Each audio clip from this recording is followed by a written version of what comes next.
Irmãos, hoje então nós iremos tratar sobre o pentecostalismo.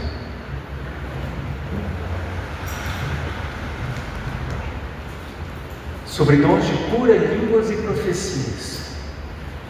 É um estudo muito importante para nós, muito relevante, porque praticamente quase todos nós que estamos aqui, ou todos nós que estamos aqui, iniciamos a nossa caminhada cristã dentro desse movimento.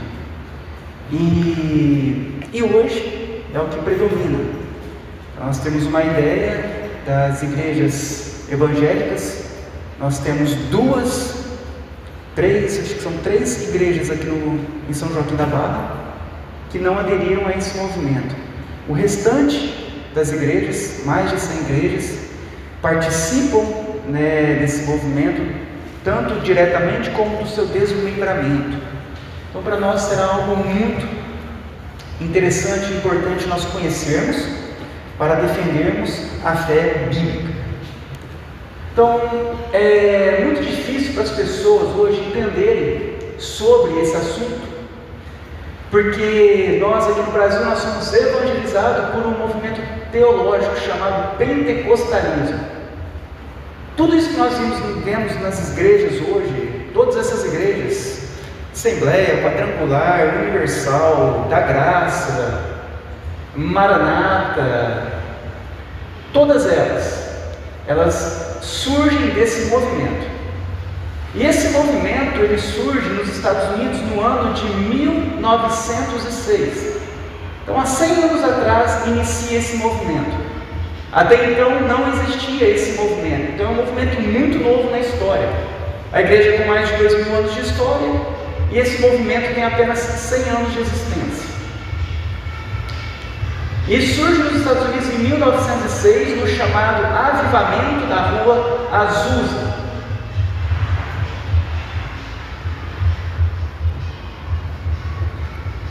Esse movimento, então, o que o pentecostalismo, esse movimento faz quando surge há 100 anos atrás? Ele faz uma releitura da Bíblia, tirando Cristo e sua obra do centro do cristianismo e colocando as experiências religiosas e os dons em seu lugar. Então, durante toda a história, se você observa, tantos ensinamentos que nós temos nas Escrituras, as pregações do apóstolo Paulo, nós vamos ver que todas elas, se nós fazemos toda a leitura do Novo Testamento, é tudo focado em Jesus e na cruz de Cristo. Então a mensagem de todos os livros, tudo que nós temos, em especial do Novo Testamento, é totalmente direcionada à pessoa de Cristo, à cruz de Cristo, à obra de Cristo.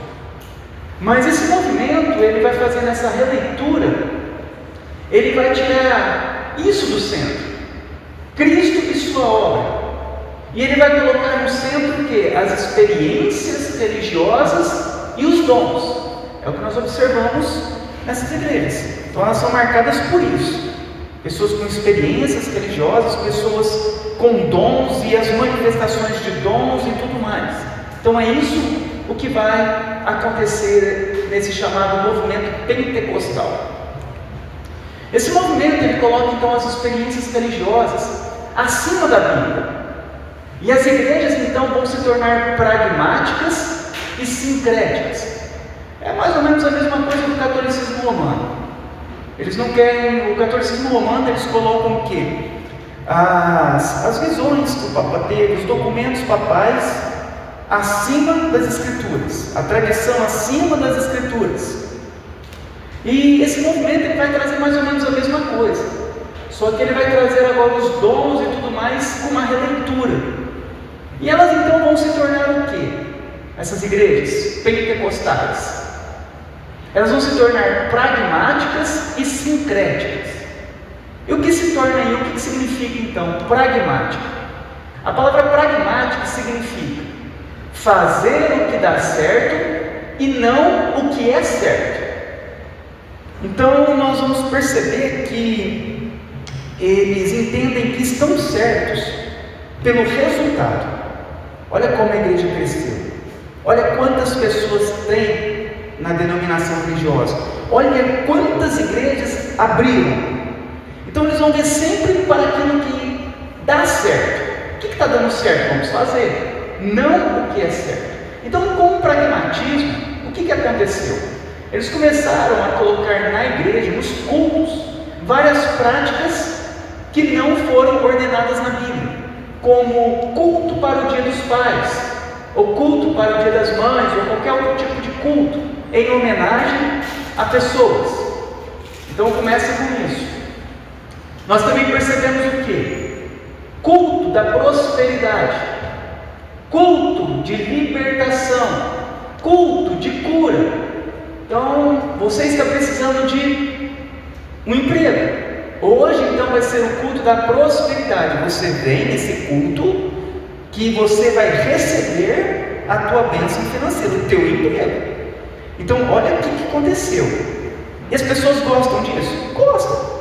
Se você estiver desempregado e ouve um carro passando e falando, hoje é a noite de você receber a tua bênção. Hoje é a noite. Pode abrir, né? Hoje é a noite de você receber a libertação. Aí você tem um filho, um parente que está nas drogas, o que você vai fazer? Vai lá para receber a libertação. Então não é Deus quem vai determinar o que vai acontecer. O homem, ele projeta o que Deus vai fazer. Então eles vão dizer isso. Deus hoje vai te fazer prosperar. Deus vai te libertar, Deus vai te curar. Pragmatismo. Por quê? É o que dá certo, é o que as pessoas querem, mas não é o que foi ordenado na Bíblia. Vamos ter o culto do aniversário do pastor. Quantos de nós já não participamos disso? Vem na igreja que hoje é o culto, porque vai ser o aniversário do pastor. Não esquece de trazer o presente. Então, culto para o homem. Pintar a igreja de preto. Luzes coloridas atraem jovens. Igreja preta, mais moderna, luzes coloridas, máquina de fumaça, pronto. Os jovens da cidade vão vir tudo para a nossa igreja. Apresentar crianças recém-nascidas citando a lei de Moisés. Então nós temos essas igrejas, não é assim que acontece? Um recém-nascido apresenta. E por que começa essa tradição? Nas igrejas pentecostais e tudo mais. Porque no catolicismo romano faz isso, o batismo de criança. Como nas igrejas pentecostais entendia que não podiam fazer batismo de criança, vamos fazer algo semelhante. Vamos apresentar essas crianças diante da igreja. E fazendo o quê? Usando a lei de Moisés. O que eles afirmam? Porque Jesus foi apresentado quando criança na igreja. Mas o que acontecia? Jesus, ele foi apresentado porque era uma lei cerimonial. Na época de Jesus ainda existia a lei ela finaliza na cruz. Então ali era uma lei cerimonial que todo primogênito tinha que ser apresentado, somente o primogênito. E a apresentação envolvia sacrifícios de animais. Os animais eram mortos para sacrificar, fazendo essa apresentação. Só que como Jesus cumpre toda a lei, nós não podemos trazer de volta a lei de Moisés. Isso já foi cumprido, porque essa lei, ela apontava para Jesus Cristo, para a obra de Cristo. Mas o que eles fazem? Tá certo. Se você faz uma apresentação de crianças, você vai trazer famílias e mais famílias, vai encher a igreja de pessoas novas, e você vai tentar agora pegar essas pessoas para permanecer na igreja. É uma forma de ganhar, entre aspas, almas para o Senhor, fazendo não o que é certo, e sim o que dá certo. Teatro. Imagina Pedro, Paulo, João fazendo teatro na igreja. E aí eles entram fazendo uma dança profética. E aí Maria e as outras irmãs, tudo lá dançando na hora do culto. Músicas antropocêntricas que fazem as pessoas chorar, arrepiar, ter sentimento. Então vamos fazer as músicas para quê? Para agradar as pessoas. O que as pessoas querem? O que podemos oferecer para elas virem para a igreja? Então essas igrejas, ao tirarem Cristo do centro, vão tornar-se pragmáticas, fazer o que dá certo e não o que é certo. E o que é sincrética? É uma mistura de diversas religiões em uma só. vai ver que a igreja evangélica, ela se alimentou de catolicismo romano, espiritismo, umbanda, Seixenoe, budismo, hinduísmo. Se você analisar profundamente essas igrejas, elas têm traços de diversas religiões. Então você vai observar o que? Óleo ungido. Então, lá na igreja, se você precisa receber uma bênção, tem o óleo ungido. A garrafa d'água, para abençoar, você leva a garrafinha d'água, estende a mão com a garrafinha, ora, depois que você bebe, para você ficar limpo dos seus pecados, sei lá o que eles aprontam com isso. Derrubar pessoas no chão, sincrético, você vai ver isso muito nos centros de umbanda, né, candomblé, essas coisas. As pessoas caem no chão, né, no poder do Exu deles lá. Então você vai ver isso aqui nas igrejas, cair no espírito. Você vai ver a parte de israelização da igreja. Você chega nas igrejas, tem um candelabro, tem uma bandeira de Israel, o pastor vestido com kippar, aquelas roupas, aquele chapéuzinho, o shofar, o chifre para fazer as profecias. Você observa sal grosso, espiritismo, rosa ungida, espiritismo, invocação de demônios, né, que eles fazem para expulsão de demônios, invocação de demônios, também lá da Umbanda, imposição de mãos para transferência de unção sincrética. Vamos transferir a unção de um para o outro, o passe, né, poderíamos chamar que é o passe, que recebe as pessoas, vão na frente. Se você for no centro espírita, no espiritismo normal, eles chamam para você vir receber o passe.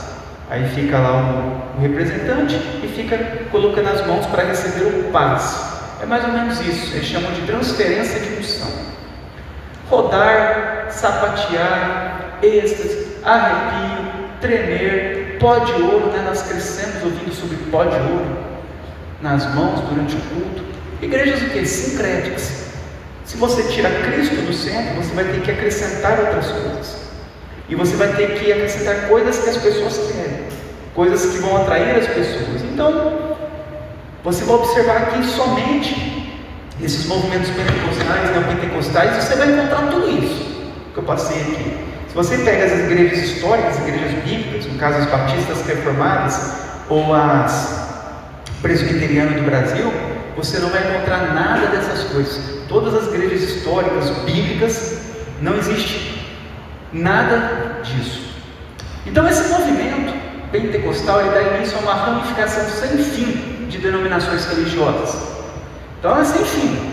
Nós aqui em São Joaquim, se vocês terem uma ideia, nós temos duas reformadas, a nossa, a batista, e a presbiteriana do Brasil. Agora, se você olha as pentecostais, nós temos mais de 100. Então são ramificações que não têm fim. Elas abrem, igrejas e mais igrejas. Por quê? Porque não tem um entendimento do que elas estão fazendo. Então vão abrindo igrejas sem fim, um monte de denominações religiosas, e uma sempre diferente da outra, usando todos esses termos que nós já falamos. E elas também têm muitos ensinamentos que são propagados por eles. Então, dentro dessas pentecostais, neopentecostais e tudo mais, toda essa ramificação é onde nós encontramos o quê? A teologia da prosperidade surge nesse movimento, que é o ênfase no dinheiro. A teologia da confissão positiva, né? Seixanoe, falar para receber, poder da palavra. Você encontra onde? Nesse movimento pentecostal, neopentecostal, né? Já ouviu falar? Irmão, recebe a tua bênção, fala, eu recebo, declara a tua vitória. Agora está amarrado. Quem nunca ouviu falar isso? Declara que Satanás está amarrado. Confissão positiva. Dentro de onde surge isso? Igrejas pentecostais. Teologia da cobertura espiritual. O líder é o que dá a cobertura, é o que protege espiritualmente a igreja. Dependência do líder. Não dependência mais de Cristo, é do líder. O líder se torna acima, né, de Cristo. O guarda-chuva da igreja é o líder. A teologia coach, nós vemos muito, que é a exaltação do homem, a pregação para o homem, falar sobre o que o homem quer ouvir, não falam sobre o pecado, sobre o inferno, sobre a eternidade, é tudo para o momento e para o homem. E nós também encontramos a teologia arminiana, são todos arminianos, salvação por obras.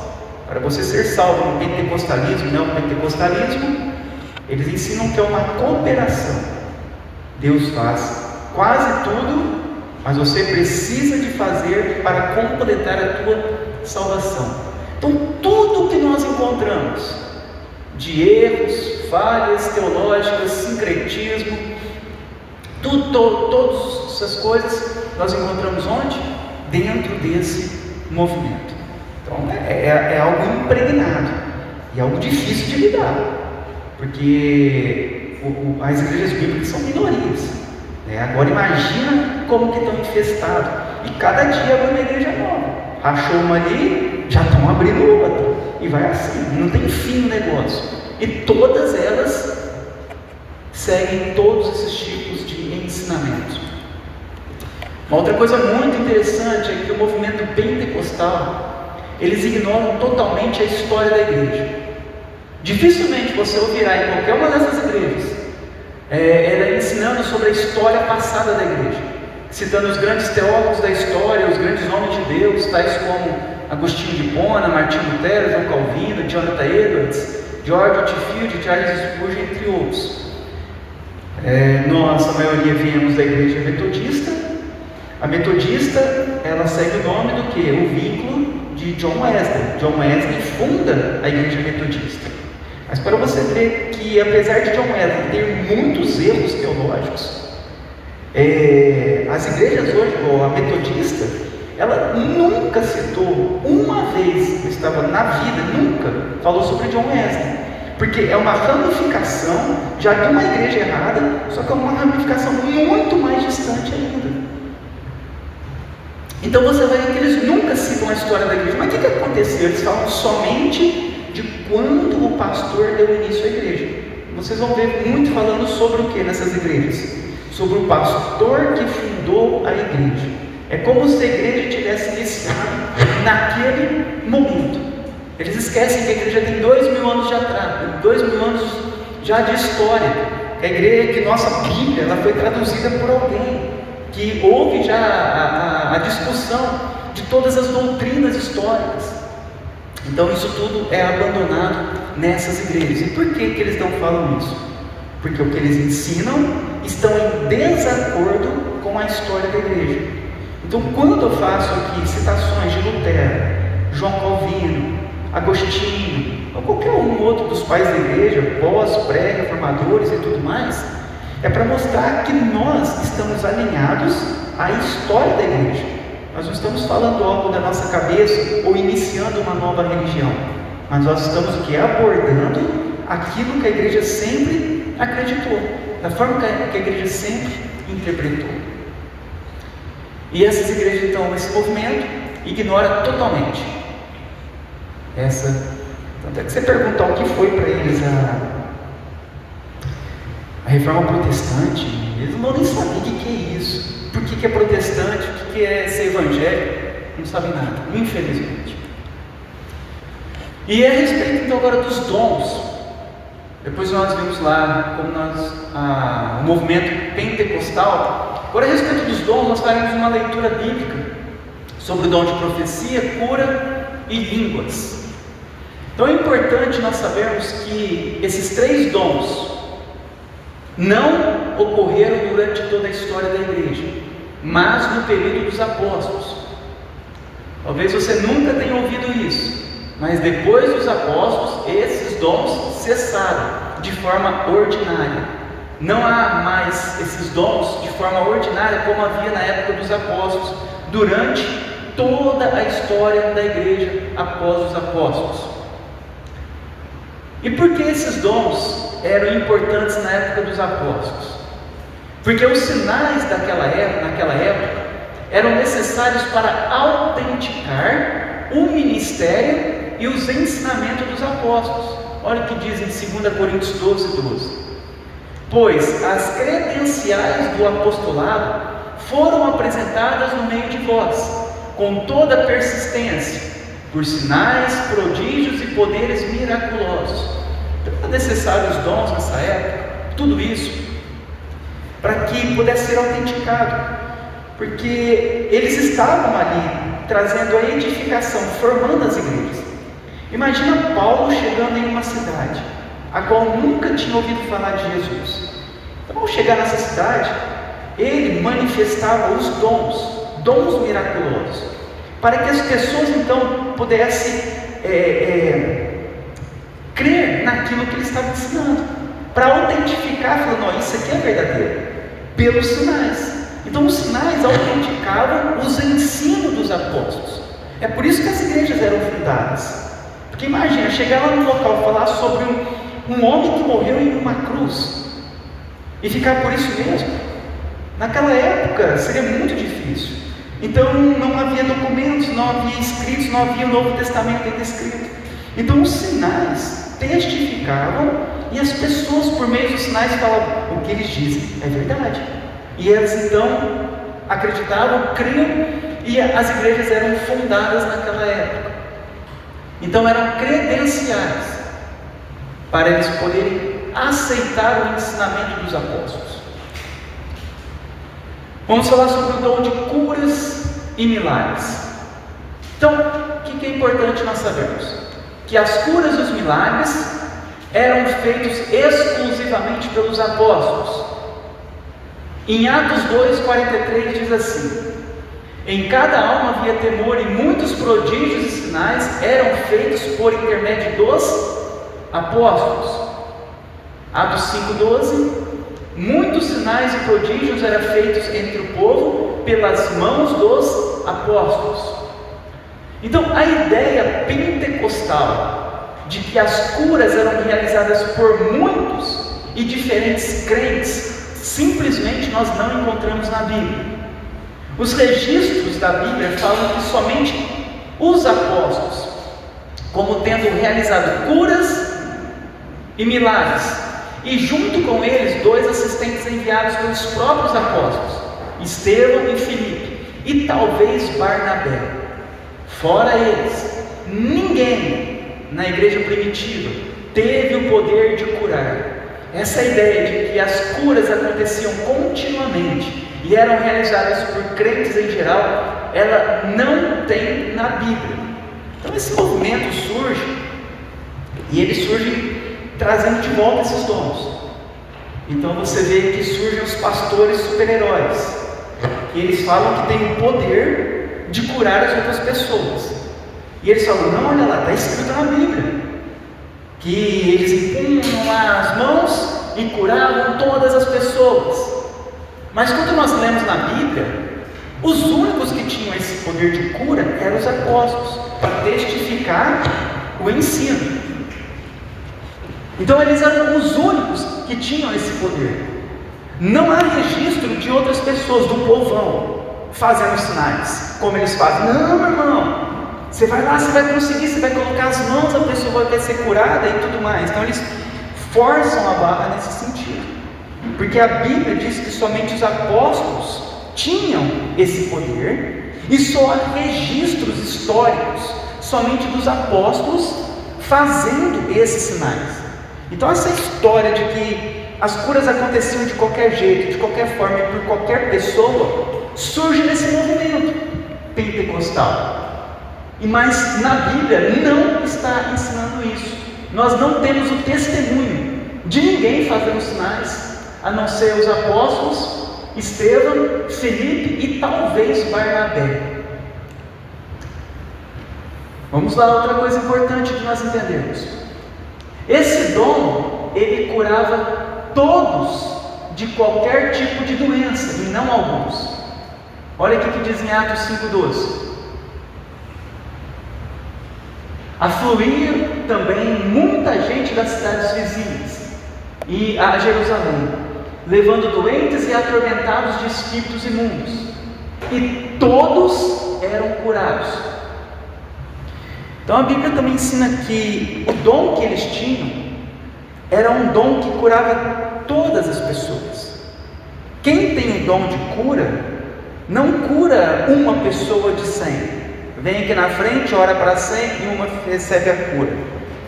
Ali eles curavam todos, de todos os tipos de enfermidade. Agora nós, de forma racional, nós viemos de igrejas que faziam isso. Ao observarmos isso, nós podemos chegar à conclusão do que eles faziam, do que eles exigiam para si, desse dom, desse poder. Nós podemos ter a certeza que eles não tinham esse dom, que eles não tinham esse poder, porque nós nunca vimos eles curarem cegos, levantar paralíticos, algo, fazer o braço crescer, fazer a mão que era atrofiada a ficar normal. Nós nunca vimos isso acontecer em nenhum culto, nunca. E eles sempre chamam as pessoas para receberem oração, receberem a cura. Mas quando eles oram, os sinais não acontecem, porque eles não têm o poder, o dom para fazerem isso. Lá eles curavam todos. Interessante, a gente vai estar falando aqui, que não era somente na igreja. Eles saíam para a rua e curavam a cidade inteira. As pessoas que hoje querem manifestar o dom, você tem que ir na igreja, você tem que primeiro participar da campanha do dinheiro, né? Dar o dinheiro, para depois, no final de tudo, você então receber de presente uma imposição de mão que nada acontece. É lá fora que eles manifestavam, no meio dos incrédulos, dos ímpios, e curava todo mundo. Hoje é tudo manipulado e ninguém fica curado. Olha a diferença. E assim, esse tipo de curanderismo ensinado nessas religiões são baseados apenas em um mito. Eles falam que tem poder, mas não curam ninguém. Nós vemos também o término dos dons dos sinais. Já estavam bem próximos do fim, na época dos apóstolos. Paulo, por exemplo, que no começo ele fez grandes sinais e maravilhas e feitos poderosos, no final do ministério, você pode ler, que ele não conseguiu curar Timóteo. Ele mandou Timóteo tomar vinho para a dor de estômago dele. Não conseguiu curar o próprio amigo, nem Trófimo e nem Epafrodito. Então nós vemos que, conforme houve o progresso do Evangelho e alcançou aquele monte de nações naquela época, o que nós percebemos é que o dom de curas, esses sinais, foram já cessando. Paulo já não conseguia mais curar todas as pessoas como era no início. E se nós também olharmos os livros da Bíblia, a maior parte dos livros, quando nós lemos, nós não vemos nenhum tipo de cura, nem manifestações de cura. Então, provavelmente ali as curas foram bem no início para abrir um caminho para a pregação do Evangelho. Mas depois o que acontece? Nós já não vemos mais isso acontecer. Talvez você me fale, mas Danilo, eu já fui curado uma vez. Eu fui na igreja, estava com uma dor, eu estava com isso, ou com um problema, com qualquer outra coisa, e foi curado. Por que eu fui curado? Porque Deus respondeu a oração. Você foi na igreja, a pessoa orou, e Deus quis curar naquele momento, seja pela imposição, seja pela fé, mas Deus decidiu curar.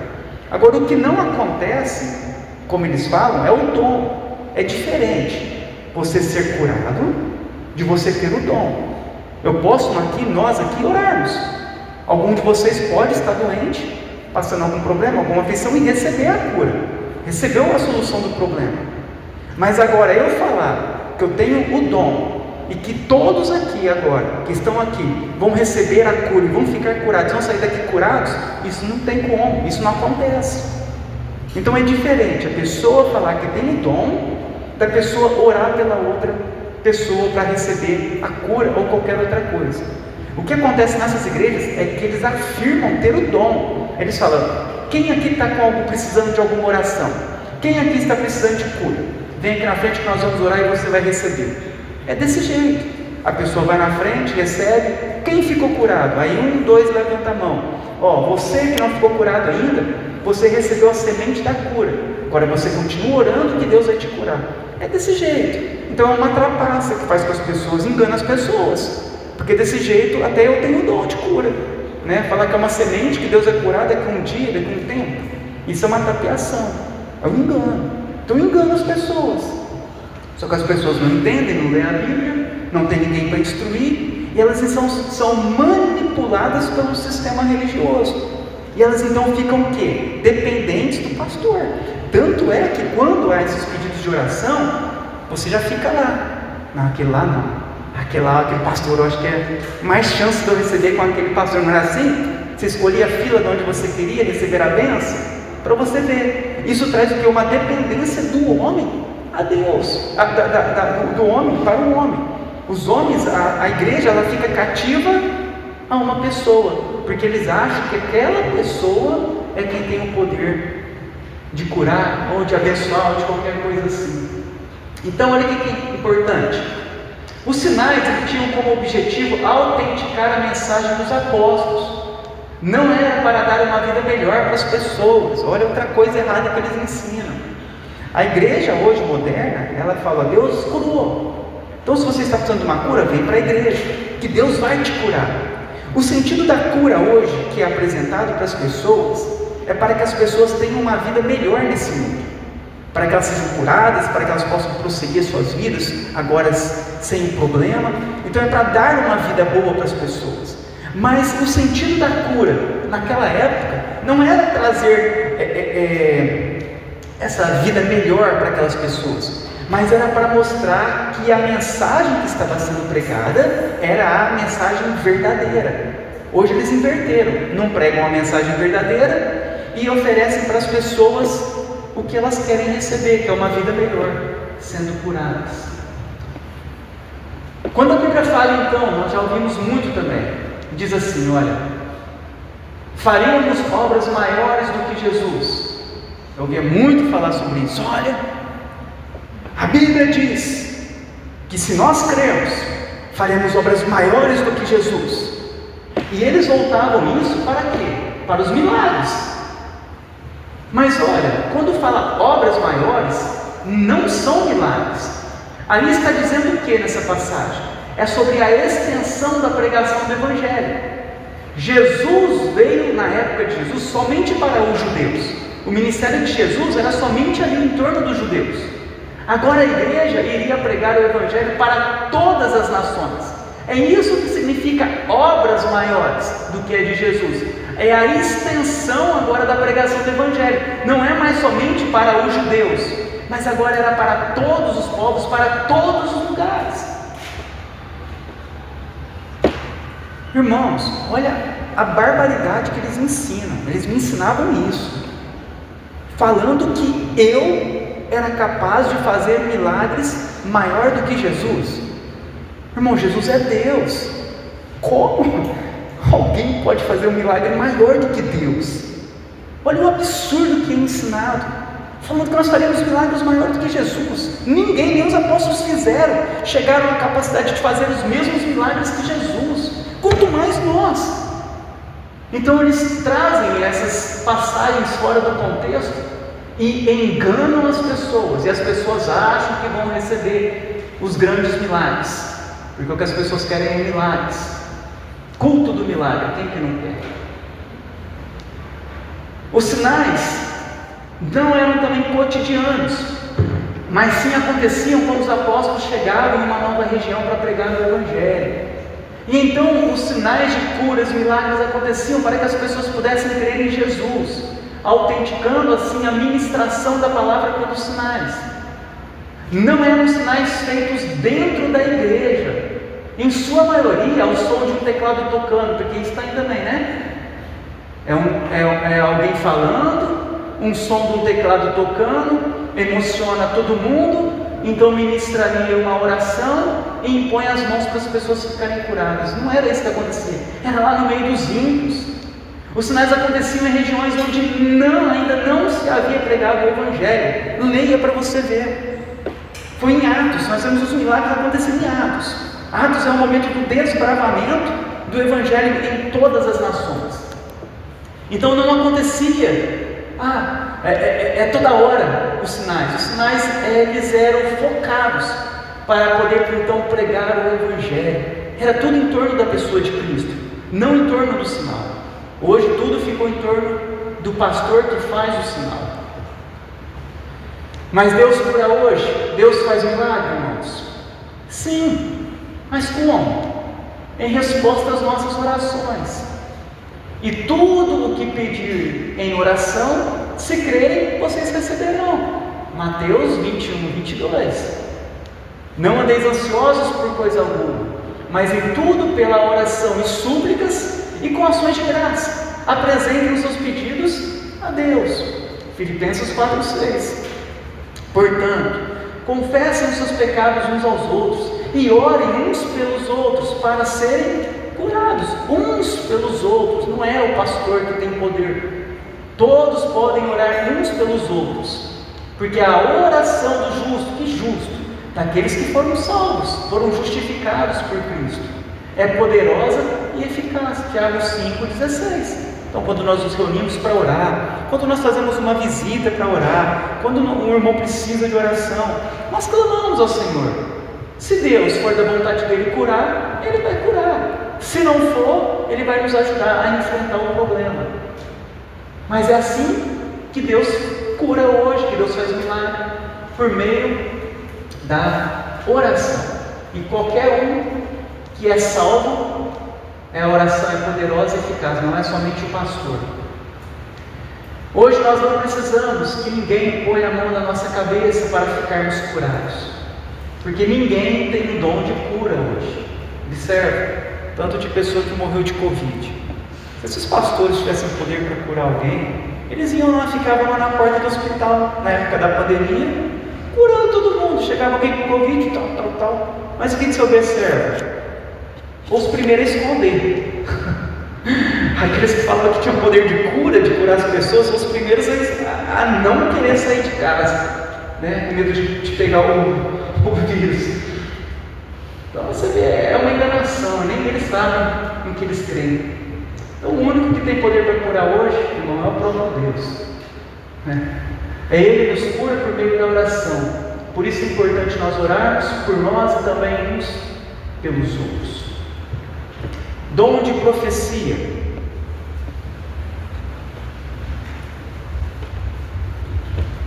Essa aqui é lá do Carlão, na igreja do Carlão. O Carlão ia, é a igreja profética. Não tinha Bíblia, né, Carlão? Só tinha profecia lá. Dom de profecia, vamos entender isso aqui, meus irmãos.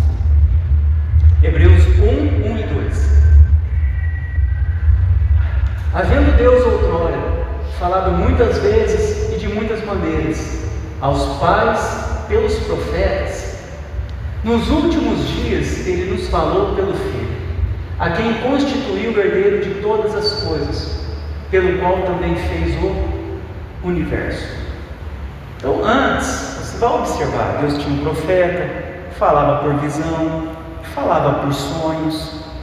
De várias formas Deus agia no Antigo, em especial no Antigo Testamento, porque não havia o acesso como temos hoje das Escrituras naquela época. Imagina no Antigo Testamento, há 4.000 anos, 3.000 anos atrás, como que era. Então havia a necessidade de tudo isso. Não havia igrejas em todo lugar, havia somente o templo antes do tabernáculo. Então Deus, Ele levantava esses homens, e em muitos lugares remotos Deus tinha que falar por meio de sonhos, por meio de visões, porque não havia nem pessoas lá perto, profetas perto para Deus estar enviando. Então o próprio Deus aparecia, se revelava, falava, como foi até no caso de Abraão. Deus se revelou a Abraão. Então assim vai acontecendo no Antigo Testamento, até que nós chegamos no Novo Testamento, nesses últimos dias. A partir da cruz de Cristo, a ressurreição de Cristo, nós entramos nos últimos dias. Sempre quando você ouve falar os últimos dias sempre acontece após a ressurreição de Cristo, porque quando Cristo sobe aos céus, Ele voltará. Nós não sabemos quando. Então depois que Jesus subiu aos céus, inicia os últimos dias. A qualquer momento pode ser o último dia, desde aquela época. Então nós estamos nos últimos dias, porque nós não sabemos o dia que Jesus voltará. Mas depois que Ele ressuscitou dos mortos e subiu aos céus, Agora, Deus, Ele vai nos falar por meio de quem? De Cristo, da obra de Cristo, dos ensinamentos de Cristo, a quem Ele constitui o herdeiro sobre todas as coisas. Então nós temos os profetas. O profeta de Deus era alguém que recebia revelações diretas de Deus e transmitia aos homens de forma inerrante e infalível. Então o profeta verdadeiro de Deus, o que ele falava era algo inerrante e infalível. No Antigo Testamento, as profecias consistiam em sua maioria. Se você vê as profecias do Antigo Testamento, era para quê?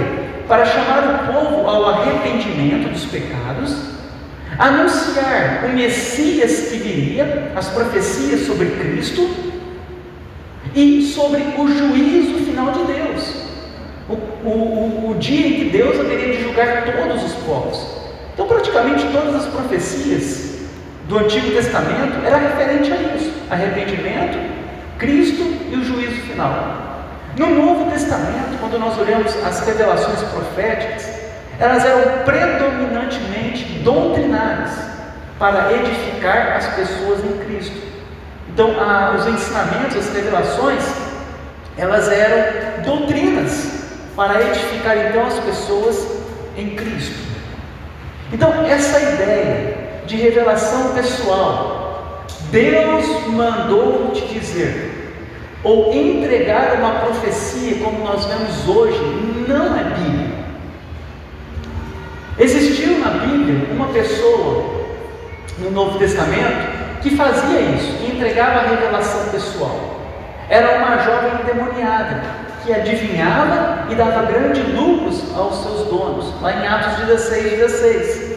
Essas profecias de adivinhação, de falar futuro, prever futuro, pessoal, fala, Deus manda te dizer, o que você está precisando, Deus está aqui me revelando isso sobre você. O que nós temos de exemplo na Bíblia, no Novo Testamento, era de uma pessoa endemoniada.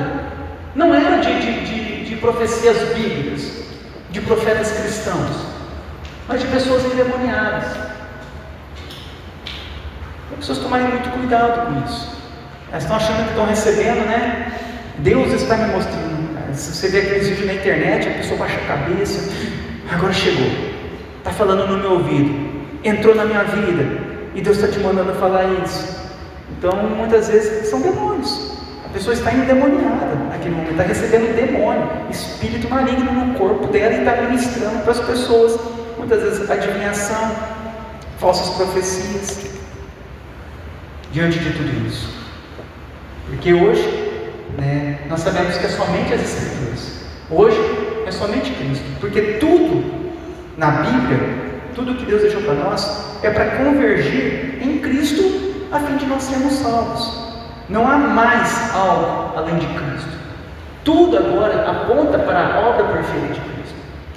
Outra coisa interessante é que as profecias não era algo tão comum, que acontecia todos os dias e em todo momento e com hora marcada, mas acontecia de forma ocasional na história. Se você ler a Bíblia, você vai ver que Deus usava profetas para falar ao povo, mas não era como acontece hoje.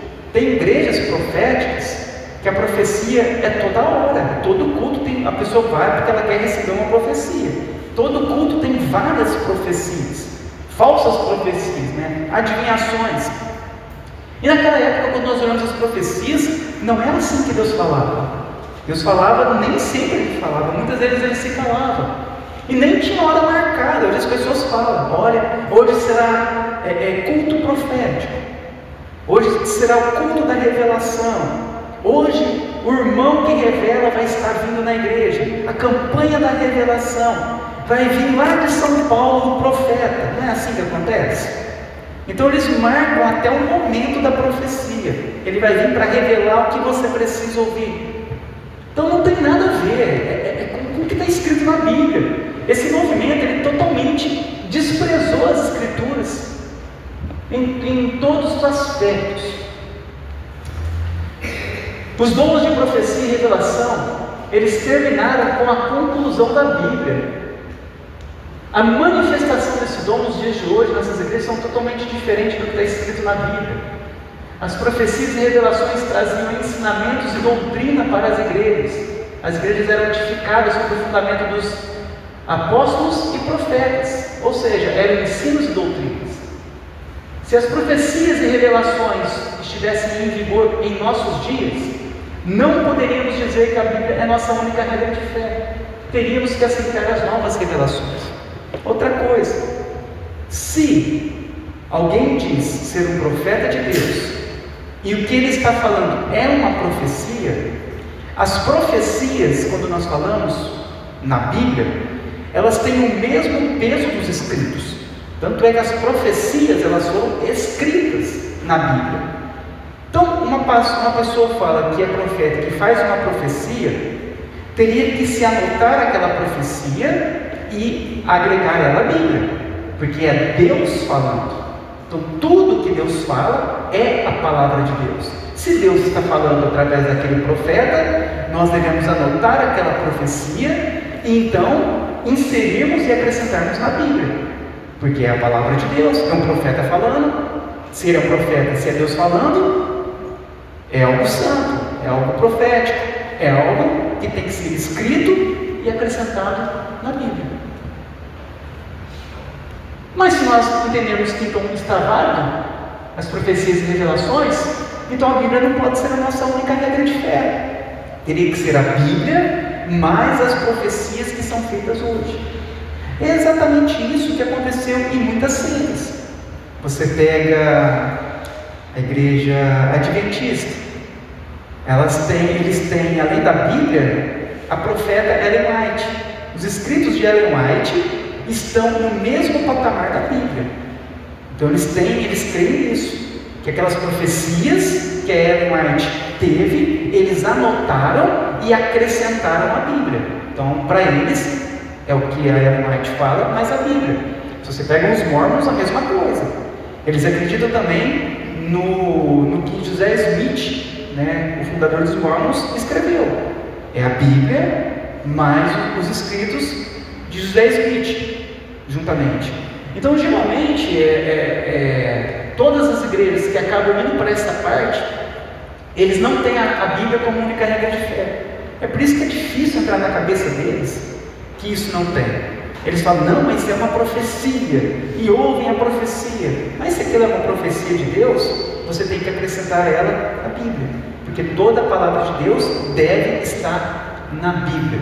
É por isso que nós sabemos que não tem mais profecias e revelações, porque o cânon das Escrituras se encerrou, e a Bíblia agora é a nossa única regra de fé, é a profecia final, é o que está escrito na Bíblia, é a revelação final para nós.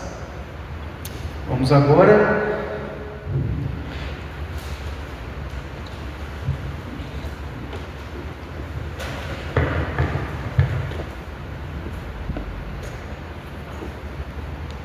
ao dom de línguas. Esse dom é o bezerro de ouro das igrejas pentecostais. Você tirar as línguas dessas igrejas, a igreja fecha a porta. Porque é isso.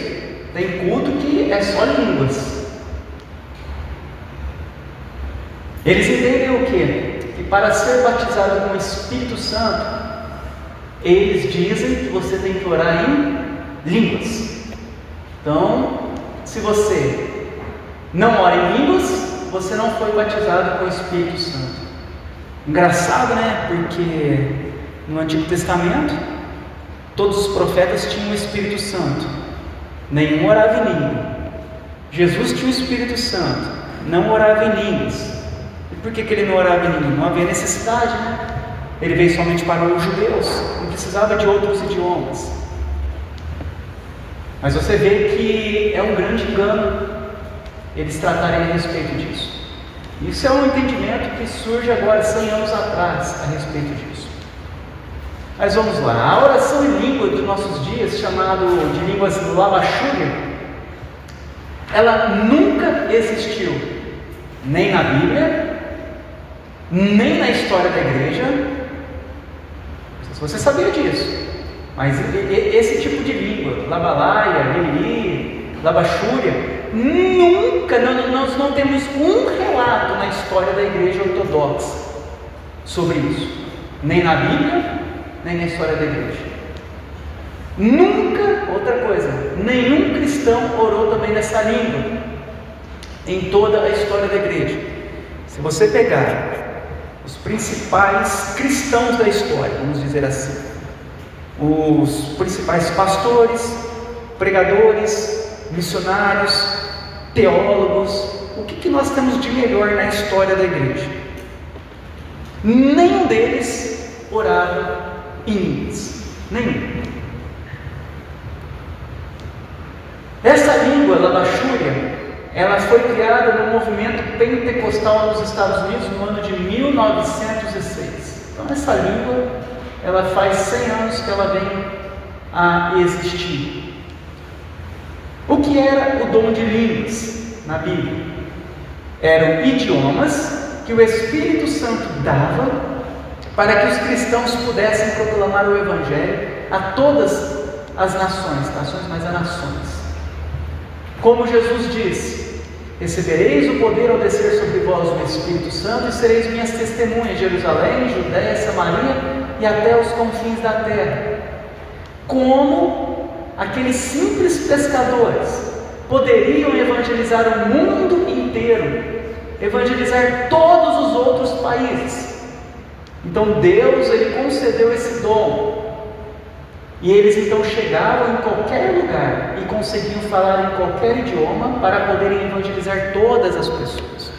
Então, o que a Bíblia ensina para nós sobre línguas? Ali ela vai ensinar para nós que eram idiomas. E por que necessidade?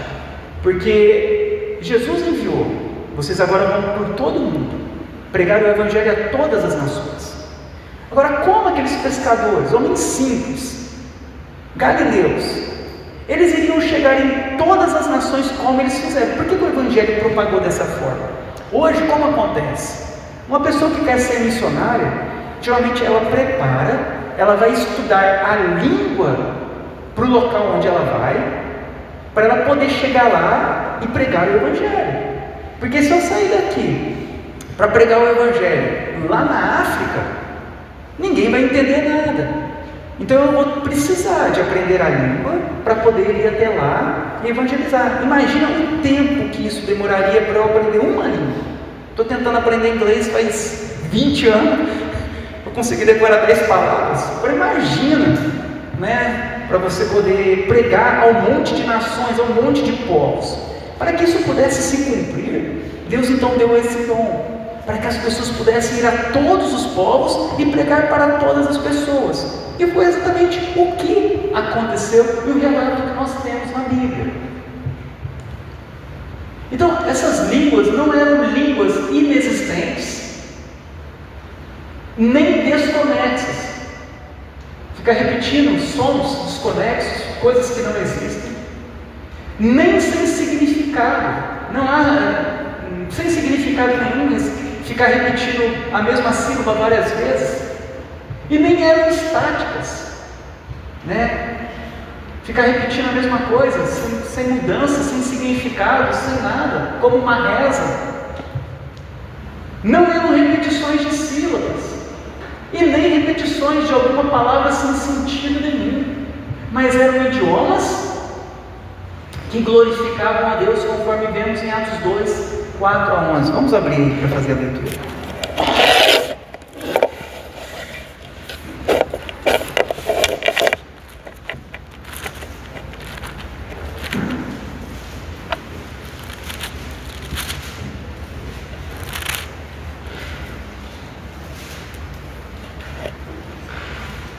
Atos 2, 4 a 11 diz assim: todos ficaram cheios do Espírito Santo e passaram a falar em outras línguas. Olha que interessante, outras línguas, segundo o Espírito lhes concediam que falassem. Ora, estavam habitando em Jerusalém judeus, homens piedosos vindo de todas as nações debaixo do céu, porque eles estavam na festa de Pentecostes. Pentecostes é uma festa que acontece 50 dias depois da Páscoa, por isso que é Pentecostes. Penta vem 50 dias depois da festa da Páscoa. Os judeus comemoram a festa de Pentecostes.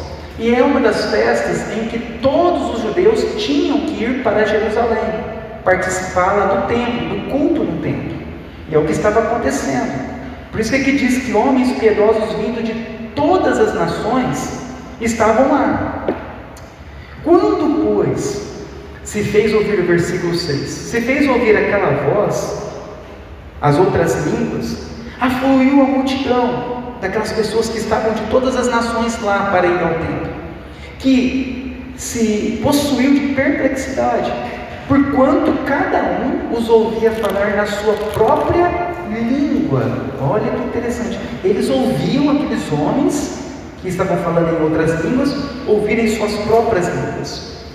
Estavam, pois, atônitos e se admiravam, dizendo: vede, não são porventuras galileus, homens lá do interior simples, todos esses que estão falando?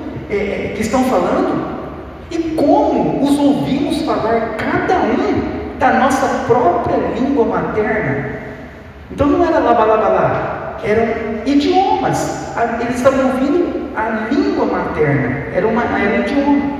Aí ele vai falar no 9, olha, somos pardos, medos, elamitas, os naturais da Mesopotâmia, Judéia, Capadócia, Ponto, Ásia, da Frígia, da Panfilha, do Egito, das regiões da Líbia, das mediações de Cirene, e romanos que aqui residem, tanto judeus como prosélitos, cretenses e arábios.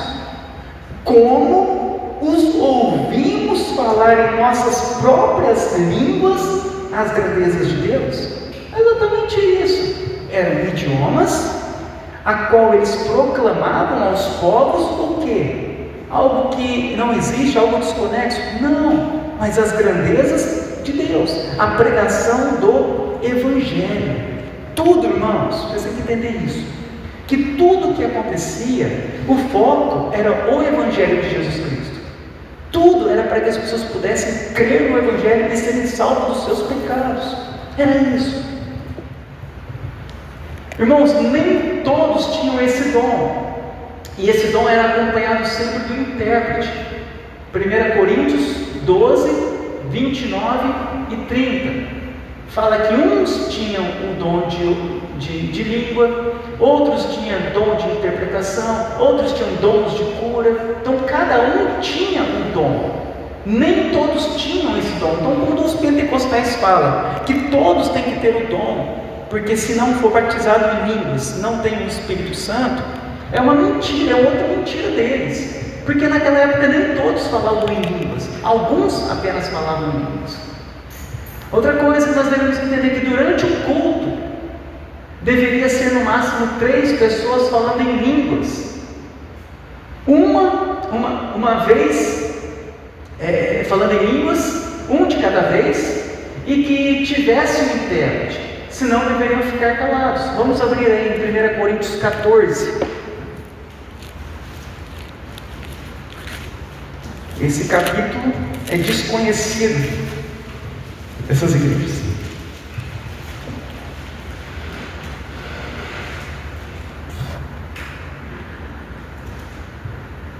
Primeira Coríntios 14, versículo 27 e 28. Diz assim: no caso, olha, já observa que nem todos falavam em língua, mas no caso de alguém falar em outra língua, que não sejam mais do que 2, ou quanto muito 3, e isso sucessivamente. E haja quem interprete, mas não havendo intérprete, fique calado na igreja, falando consigo mesmo e com Deus. Se você olhar o prefácio dessa passagem, ele diz assim: a necessidade de ordem no culto.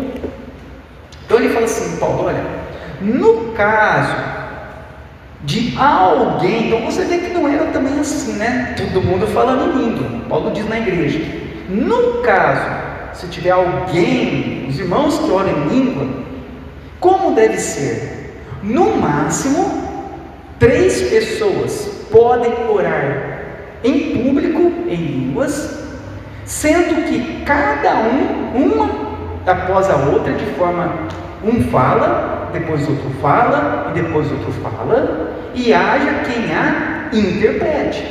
Porque a mensagem, ela tinha interpretação, era línguas, e era a mensagem da pregação do Evangelho. O que eles falaram? Nós ouvimos falar das grandezas de Deus. Então, o que era exigido? Que fossem no máximo 3, um de cada vez, e o intérprete iria interpretar as línguas, traduzir a língua para que o povo pudesse entender. Não havendo intérprete, fiquem calados, falando consigo mesmo e com Deus. Então, nós vemos aqui, é uma desobediência completa, né? Porque eles falam, vamos todos orar em línguas, e todo mundo começa a orar em língua. E o interessante é que todo mundo ora em língua e não tem um intérprete na igreja. Todo mundo ora em uma língua que não existe, contrária até da Escritura, ao mesmo tempo sem nenhum intérprete. Não faz sentido. Deus iria dar 100 línguas para os irmãos e não iria dar nenhuma pessoa para interpretar a língua. Não faz sentido, porque ele fala que se não tiver intérprete, fique calado na igreja. Então nós vemos que é totalmente diferente do que acontece hoje, do que está escrito na Bíblia.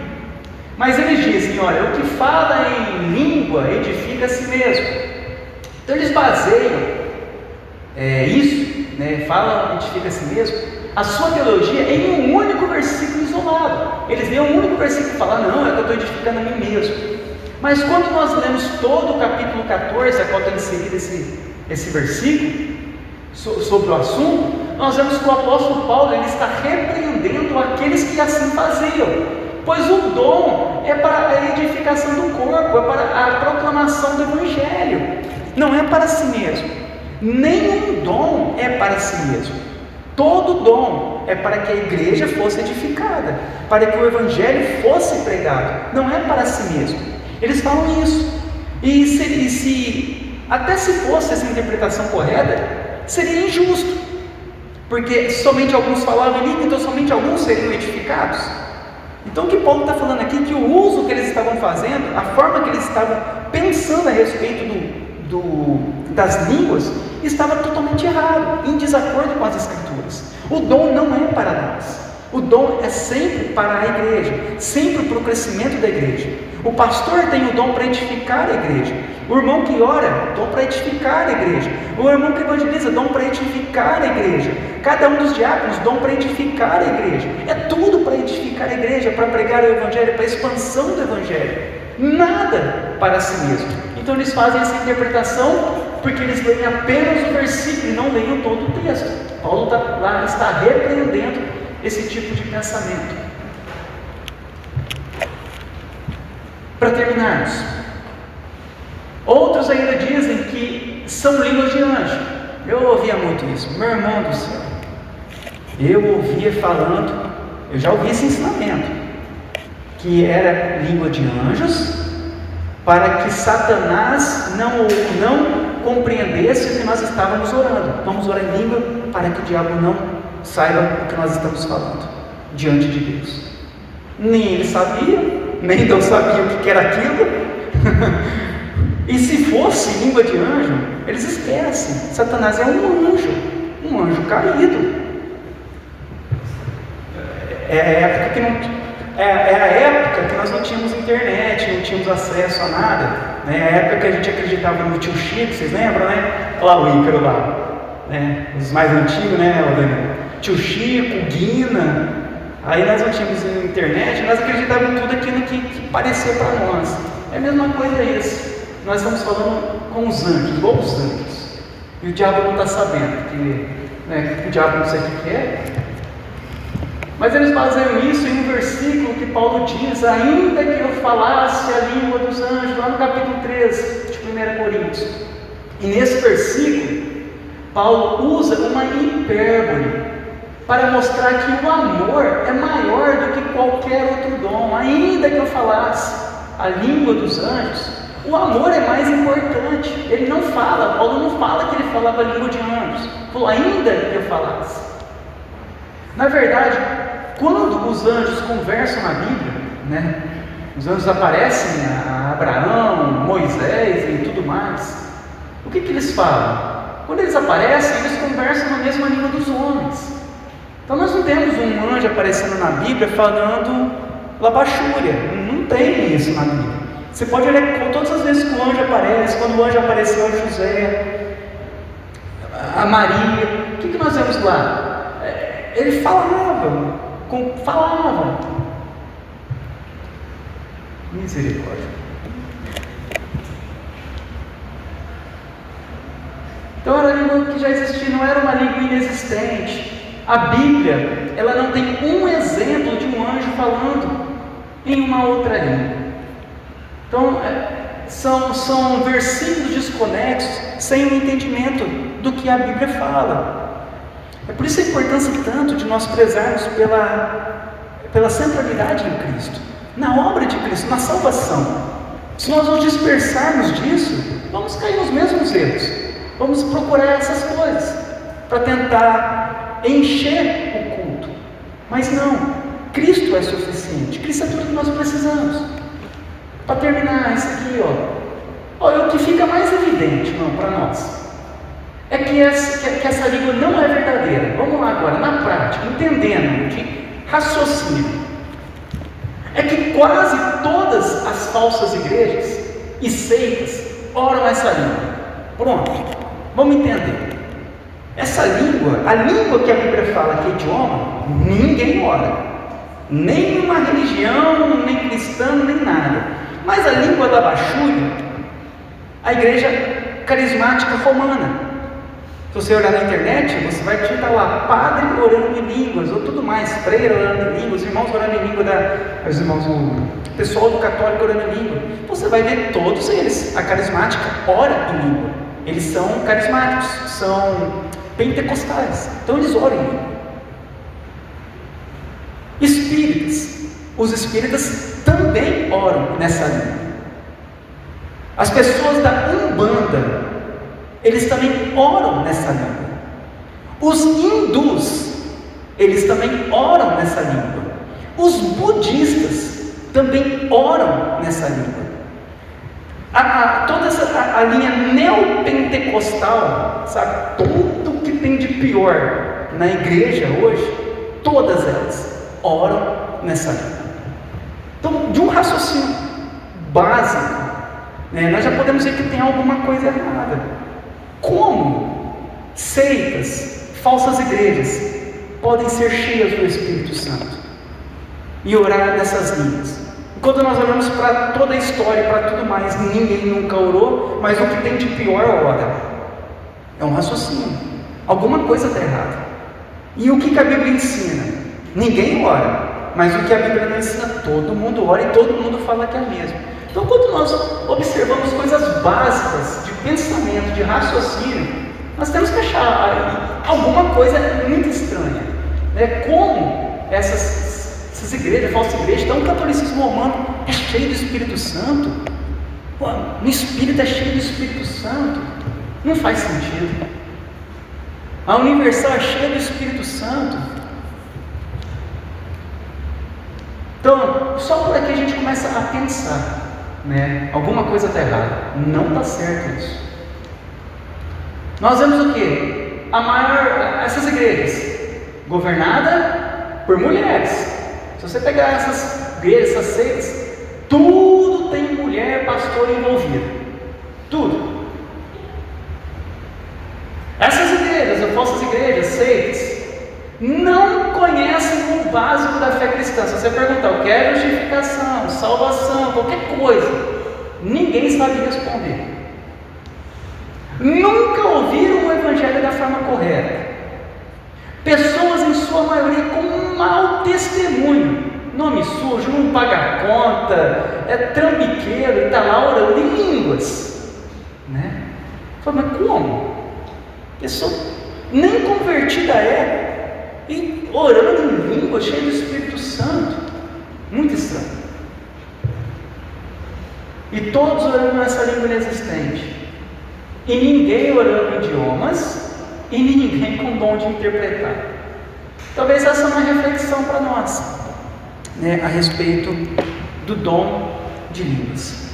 para nós pensarmos até a respeito disso, caso surja até dúvidas. Será? Olha, observar isso aqui, você já vai ver. Aí você pega todas as igrejas bíblicas, todos os pastores bíblicos, toda a teologia sistemática, tudo que nós temos de melhor de hoje, até nos nossos dias, e nenhum deles orando em língua, e tudo que nós pegamos de pior, os piores pastores, os piores de tudo, todos oram nessa língua.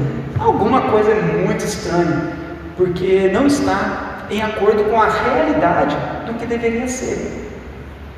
Como que eu batizava as pessoas nessa época? Eu gostava muito de batizar as pessoas em línguas, né? Entre aspas, né? Eu não tinha entendimento correto. Então, como que é feito o batismo nessas igrejas? É por indução.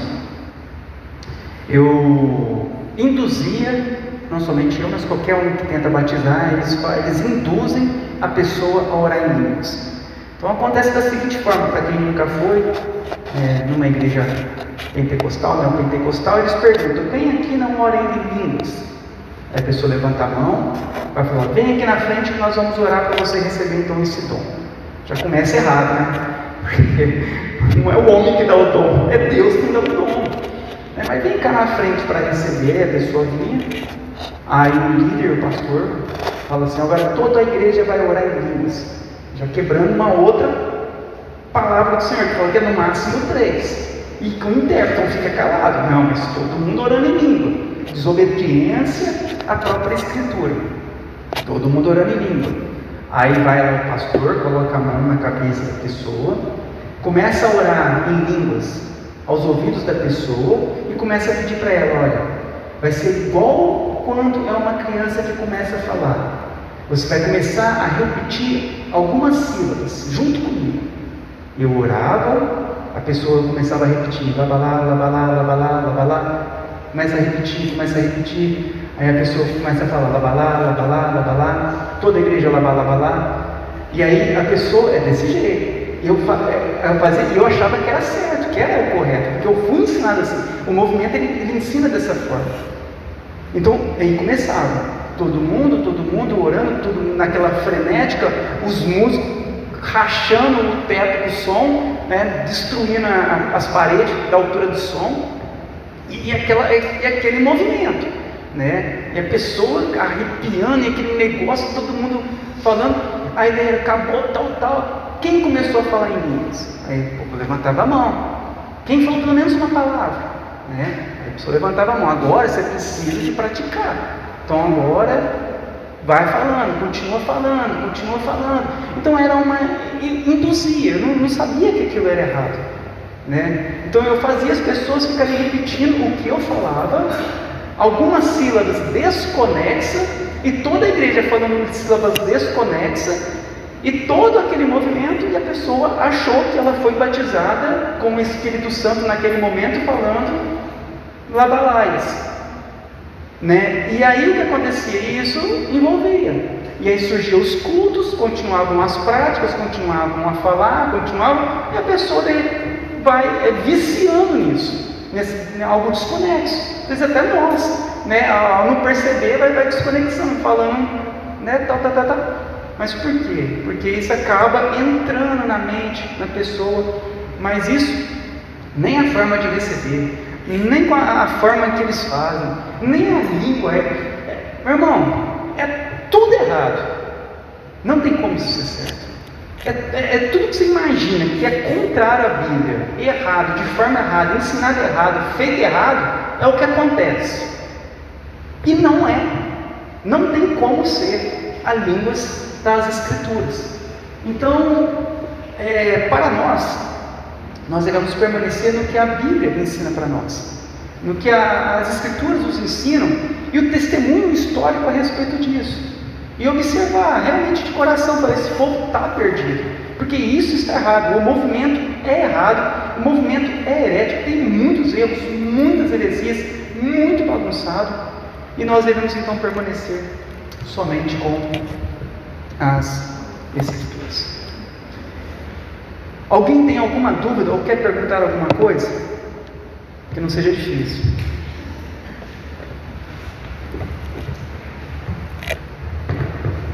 Alguém ficou com alguma dúvida? Tem alguma dúvida? Pode perguntar. Se eu souber responder, eu respondo. Se eu não souber, eu vou procurar saber.